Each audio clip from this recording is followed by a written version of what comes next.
Hello student, আসসালামু আলাইকুম সবাইকে। আজকে আমরা একটি যৌগের স্থূল সংকেত এবং আণবিক সংকেত কিভাবে নির্ণয় করতে হয় এটা শিখব। তো এই জন্য আমরা একটি প্রশ্ন রেখেছি, সেটা হচ্ছে কি গ্লুকোজের শতকরা সংযুতি হচ্ছে কার্বন 40%, হাইড্রোজেন 6.67%। এ কথাটা বলা হয় নাই। একটা যৌগের স্থূল সংকেত এবং আণবিক সংকেত, বিশেষ করে স্থূল সংকেত বের করতে হলে তোমার কিন্তু শতকরা সংযুতি লাগবে, মাস্ট বি। আর আণবিক সংকেত বের করতে হলে তোমার স্থূল সংকেত লাগবে। তার মানে কি দুইটাই পরিপ্রেক্ষিতে একই কথা দাঁড়াচ্ছে, তোমার কি লাগবে?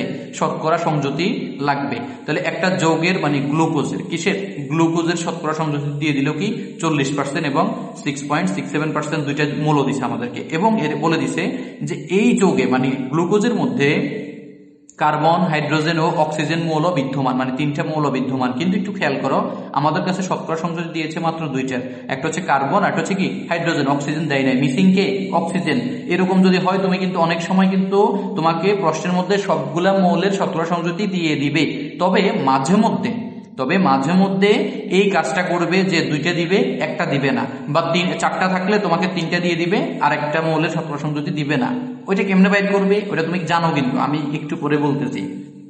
আমাদেরকে প্রশ্নে বললো কি এর স্থূল সংকেত কত। তা আমরা আগে স্থূল সংকেতটা বের করি, তারপর বাকি কাজের দিকে আগাবো। এখানে অন্য কথাও বলেছে, আমরা এখানে একটু আগে শতকরা এই যে শতকরা সংযুতি থেকে স্থূল সংকেত কেমনে বাইর করে আমরা আগে এটা শিখে নিই। তো প্রথম হচ্ছে আমরা মৌলগুলোর শতকরা সংযুতি প্রশ্নের মধ্যে দেওয়া আছে না, এই জিনিসটা আমরা লিখে নিব। লিখবো কি এখানে কার্বনের শতকরা সংযুতি, কার্বন এর শতকরা সংযুতি সমান হচ্ছে 40%। এরপর হচ্ছে হাইড্রোজেন এর শতকরা সংযুতি সমান হচ্ছে 6.67%। কেমন? এখন ওই যে বললাম একটা কিন্তু মিসিং, কে? Oxygen missing. এখন অক্সিজেন এটা বের করতে গেলে বা এখানে যদি অন্য কোনো মৌল মিসিং থাকতো, তুমি একটা জিনিস জানো বা তুমি আজকে থেকে না জানলে এটা জেনে নাও যে একটা যৌগের শতকরা সংযুতি ইন টোটাল সবকিছু মিলাই হবে 100%। একটা যৌগের মধ্যে যদি 5টা মৌল থাকে, ওই 5টা মৌলের টোটাল হিসাব করলে 5টা মৌলের শতকরা সংযুতি টোটালি হবে কত? 100%। এখন এখানে 3টা মৌল আছে, 3টা মৌলের দুইটা দেওয়া আছে, তাহলে আরেকটা নাই, তাহলে ওই 3টা মিলে টোটাল কি কত হবে? 100% হবে। তাহলে এখন এই দুইটার সমষ্টি, যে দুইটা এখন আমাদের কাছে দেওয়া আছে, এই দুইটার সমষ্টি টোটাল 100 থেকে বাদ দিলে আমরা 3 নাম্বারটা পেয়ে যাব। সিম্পল ব্যাপার একদম। তাহলে হচ্ছে আমরা অক্সিজেনের শতকরা সংযুতিটা লিখবো। অক্সিজেনের শতকরা সংযুতি সমান হচ্ছে 100 মাইনাস 40% প্লাস হচ্ছে 6.67, এটা পার্সেন্ট হবে। কেমন? 100 থেকে এটা হবে 40 এবং 6.67 মিলে হবে 46.67। 100 থেকে আমরা মাইনাস দিব 46.67, এটা হচ্ছে কত? 53.33। তাহলে 53.33%, এটা হচ্ছে আমাদের অক্সিজেনের শতকরা সংযুতি। শতকরা সংযুতি ক্লিয়ার? যদি তোমাকে প্রশ্নের 3টা দিয়ে দেয় তাহলে লিখে নিবে, কোনো ঝামেলা নেই। যদি এরকম যদি না থাকে তাহলে বের করার সিস্টেমটা এখন বুঝে ফেলছো তুমি। শতকরা সংযুতি ক্লিয়ার হলে এবার তোমার কাজ হচ্ছে যে 3টা মৌল আছে, 3টা মৌলের চোখ বন্ধ করে তাদের পারমাণবিক ভরগুলা চিন্তা করবে। চিন্তা করা শেষ, এবার আমরা কাজে চলে যাই। প্রথম হচ্ছে আমরা কি করব, লিখবো হচ্ছে শতকরা সংযুতিকে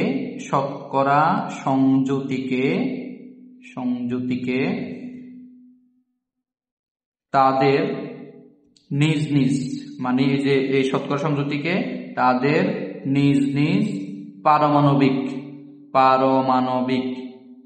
অমাণবিক না, এটা হচ্ছে পারমাণবিক ভর, কেমন? ভর দ্বারা ভাগ করে পাই। কেমন? এটা লিখলাম। লেখার পরে এবার হচ্ছে কি কার্বনের কত? 40%। ঠিক আছে, এটাকে আমরা ভাগ দিব কত দিয়ে? 12 দিয়ে, কারণ কার্বনের পারমাণবিক ভর হচ্ছে 12। তারপর হচ্ছে কি হাইড্রোজেনের হচ্ছে এখানে কত? 6.67%। এটাকে আমরা ভাগ দিব কত দিয়ে? 1 দিয়ে, কারণ হাইড্রোজেনের তো পারমাণবিক ভর 1। তারপর হচ্ছে অক্সিজেন আছে কত? 53.33 ডিভাইডেড বাই হচ্ছে কত? 16, কারণ অক্সিজেনের পারমাণবিক ভর হচ্ছে কত? 16, 16। তাহলে এটা হচ্ছে আমরা ভাগ দিব। প্রথম হচ্ছে এখানে আমরা দিব কত? 40/12, 40 ভাগ হচ্ছে 12। আচ্ছা, এটাকে আমরা এগুলো হয় কত? 3.33। আচ্ছা, এরপর এটা হচ্ছে তো 1 দিয়ে ভাগ দিলে 6.67 হবে আমরা দেখতে পাচ্ছি। আর এটা হচ্ছে 53.33 ডিভাইডেড বাই হবে 16, এটাকে ভাগ দেওয়ার পর এটা হচ্ছে 3.33। আচ্ছা, ভাগ তো দিলাম। দেওয়ার পরে এবার তুমি হচ্ছে এখানে কি করবা, এই ভাগফলগুলোর মধ্যে কোনটা সবচেয়ে ছোট, মানে এখান থেকে কোনটা সবচেয়ে ছোট ভাগফল এটা একটু খুঁজে বের করবা। আর এই ছোট ভাগফলটা খুঁজে বের করার পরে তোমার কাজ হচ্ছে তুমি কি করবা, লিখবা হচ্ছে ক্ষুদ্রতম ভাগফল দ্বারা, লিখবা কি ক্ষুদ্রতম, তুমি তো এটুকু বুঝতে পারবা যে কোনটা ছোট ভাগফল, তাহলে ক্ষুদ্রতম ভাগফল দ্বারা ভাগফল সমূহকে ভাগ করে পাই, মানে এই ভাগফলগুলোকে আবার আমরা ভাগ দিব আর কি, ভাগফল সমূহকে ভাগ করে পাই, সমূহকে ভাগ করে পাই। আচ্ছা, যেটা লিখলাম আমরা, কার্বনের হচ্ছে কত 3.33, এটা ভাগফল। এখানে সবচেয়ে ছোট ভাগফল আমরা দেখতে পাচ্ছি 3.33, তা আমরা এটাকে আবার 3.33 দ্বারা ভাগ করবো। আচ্ছা, এরপরে হাইড্রোজেনের হচ্ছে কত 6.67, এটাকে আমরা আবার ওই যে 3.33 দ্বারা ভাগ করবো, কারণ ছোট ভাগফল হচ্ছে 3.33। তারপর অক্সিজেনের হচ্ছে 3.33, এটাকে আমরা 3.33 দ্বারা ভাগ করবো। আচ্ছা, এখানেও হয় কত 1, এখানে হবে 2, মানে এখানে কিন্তু ভাগ দেওয়ার পরে 2 হবে না, কিন্তু 2.00 সামথিং হবে। তো এখন হচ্ছে তোমার যদি এখানে এই যে 00 এরকম কিছু একটা হয়, তুমি এখানে কিন্তু পূর্ণ সংখ্যা রাখতে হবে, এখানে ভুলেও কিন্তু দশমিক সংখ্যা রাখা যাবে না। যদি ইন কেস কখনো এই যে 1.5 অথবা 2.5 এরকম মান চলে আসে, এই বিষয়টা একটু জেনে নাও, যদি ইন কেস কখনো এরকম পয়েন্টে মান চলে আসে, তোমাকে অবশ্যই ওই মানটাকে কি করতে হবে, ওই যে পূর্ণ সংখ্যায় নিয়ে যাইতে হবে। পূর্ণ সংখ্যা না নিলে কিন্তু তোমার কাজটা অ্যাকুরেটলি হবে না। তো পূর্ণ সংখ্যা কেমনে নিবা, যেমন 1.5 কে পূর্ণ সংখ্যা নিতে হলে তোমাকে 2 দ্বারা গুণ দিতে হবে। এখন 2 দ্বারা ধরো, মনে করো এই জায়গায় 1.5 আসছে, ঠিক আছে, তোর এই জায়গায় কি আসছে 1.5 আসছে, তখন তুমি 1.5টাকে এই 2 দ্বারা গুণ দিয়ে দিকে নিবা, ওই যে পূর্ণ সংখ্যা নিবা। তো তুমি এটাকে গুণ দিলে হবে না, তোমাকে সবগুলাকে আবার 2 দ্বারা গুণ দিতে হবে। আশা করি বিষয়টা বুঝছো। এখানে এরকম ঝামেলা নেই, কারণ এখানে এটা হবে 1, এটা গুণ দিলে 1 হবে। তাহলে আমরা এই যে মানগুলো পাইলাম না, এটাকে আমরা এখন লিখবো। সুতরাং নির্ণেয় যৌগটির স্থূল সংকেত, যৌগটির স্থূল সংকেত, স্থূল সংকেত সমান হচ্ছে সি এর কত 1, এইচ এর কত 2, অক্সিজেনের কত 1। কেমন? তো এই যে 1 যেগুলো আছে, একটা মৌলের নিচে যখন এটাকে বলা হয় পরমাণু, পরমাণু সংখ্যা 1 হয়, তখন ওইটা না লিখলেও সমস্যা নেই। তাহলে আমরা লিখতে পারি কি CH2O, এটা হচ্ছে কি স্থূল সংকেত। ঠিক আছে, তাহলে আমাদেরকে স্থূল সংকেত বের করতে বলছে। প্রথম অংশ বলছে স্থূল সংকেত করি, তারপরে আমরা বাকি ঝামেলায় যাব। তাহলে স্থূল সংকেত কিন্তু শেষ। এবার হচ্ছে আমরা কি করব, এখানে যৌগটির আণবিক ভর 180 গ্রাম, মানে পরের প্রশ্নটা আমরা দেখি। যৌগটির আণবিক ভর কত দিল 180 গ্রাম। তারপরে আমাদেরকে বললো কি আণবিক সংকেত নির্ণয় করো। যৌগটির আণবিক ভর দিয়ে দিচ্ছে 180 গ্রাম, আণবিক সংকেত বের করতে বলছে। আচ্ছা, আণবিক সংকেত বের করতে হলে তোমার স্থূল সংকেত লাগবে। তো স্থূল সংকেত আমাদের কাছে অলরেডি আছে, আমরা লিখে নিব কি, মানে স্থূল সংকেত লাগবেই, এটা মনে রাখবা। যদি কখনো তোমাকে, যেমন আমাকে যদি এখানে প্রশ্নটা এভাবে করতো যে স্থূল সংকেত কত, এটা না বলে আমাদেরকে যদি ডিরেক্টলি বলতো যৌগটির আণবিক ভর 180 গ্রাম হলে এর আণবিক সংকেত কত, তখন আমরা ওই যে স্থূল সংকেত করা লাগতো। এখন তো আমাদেরকে করতে বলছে, তাই করছি। ওই সময় না বললেও করা লাগতো, কারণ আণবিক সংকেত বের করতে গেলে তোমার কি লাগবে, স্থূল সংকেত লাগবে।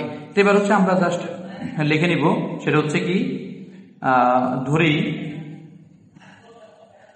যৌগটির আণবিক সংকেত, যৌগটির আণবিক সংকেত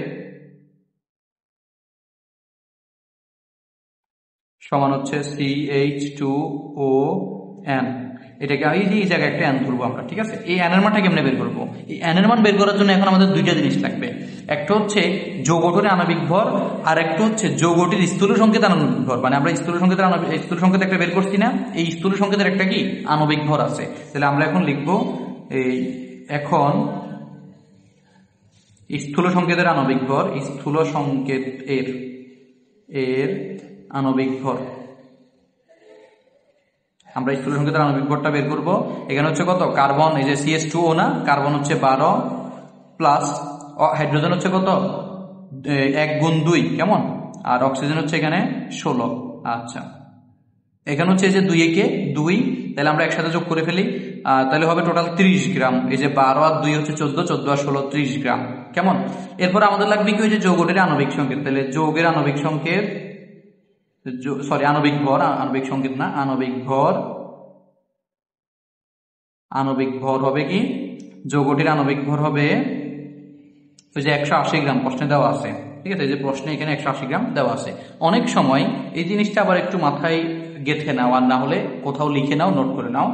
কখনো যদি আমাদেরকে এই যে এরকম আণবিক ভর না দিয়ে এই জায়গায় যদি বলে বাষ্প ঘনত্ব, মানে তোমাকে বাষ্প ঘনত্ব, বিষয়টা লিখে নাও, বাষ্প ঘনত্ব এই কথা বলে, তখন কোন একটি যৌগের বাষ্প ঘনত্ব যা দিবে, যদি আমাদেরকে বাষ্প ঘনত্ব মনে করো 60 দিলেও, ঠিক আছে, তো বাষ্প ঘনত্ব যা দিবে তার ডাবল হচ্ছে তার আণবিক ভর, মানে আণবিক ভর হবে 60 × 2।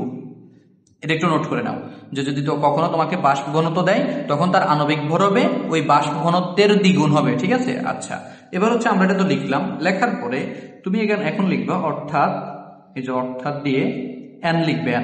n সমান হচ্ছে তোমার এখানে আণবিক ভর যেটা প্রশ্নে দেওয়া থাকবে, আবারও বলছি আমি, আণবিক ভর যেটা প্রশ্নে দেওয়া থাকবে সেটা হবে উপরে, আর যেটা তুমি স্থূল সংকেতের আণবিক ভর বের করবা সেটা হবে নিচে। তাহলে কত বের হলো? 6। কত বের হলো? 6। আচ্ছা, তো এবার 6 বের হওয়ার পরে এবার আমরা কি করব, জাস্ট একদম সিম্পল ভাবে আমরা কি করব, লিখে দিব যে সুতরাং যৌগটির আণবিক সংকেত সমান হচ্ছে CH2O, এখানে হচ্ছে n, n এর জায়গায় n কত বসবে, এই যে n এর জায়গায় বসবে হচ্ছে 6, এই যে আমরা এখানে 6 পাইছি না, n এর জায়গায় এখন 6 বসবে। তাহলে আমরা এখন লিখে দিব যে 6 সবার সাথে গুণ হবে C6, এই যে 6 দুগুণে 12 O6, কেমন? তাহলে C6H12O6 এটা হচ্ছে আমাদের আণবিক সংকেত। তাহলে তুমি এখন যে কোনো যৌগের শুধুমাত্র শতকরা সংযোজী থেকে স্থূল সংকেত এবং আণবিক সংকেত বের করতে পারবা। তো এই জিনিসটা মানে পারলেই হবে না, আমি পারি, আমি ভিডিও একটা দেখছি, আমি তো স্যারের ক্লাস দেখে একেবারে পাকা হয়ে গেলাম, এরকমটা যদি ভাবো তাহলে এটা তোমার ভুল, তোমাকে অবশ্যই প্র্যাকটিস করতে হবে। তো ভালো থাকবে সবাই, সালাম আলাইকুম।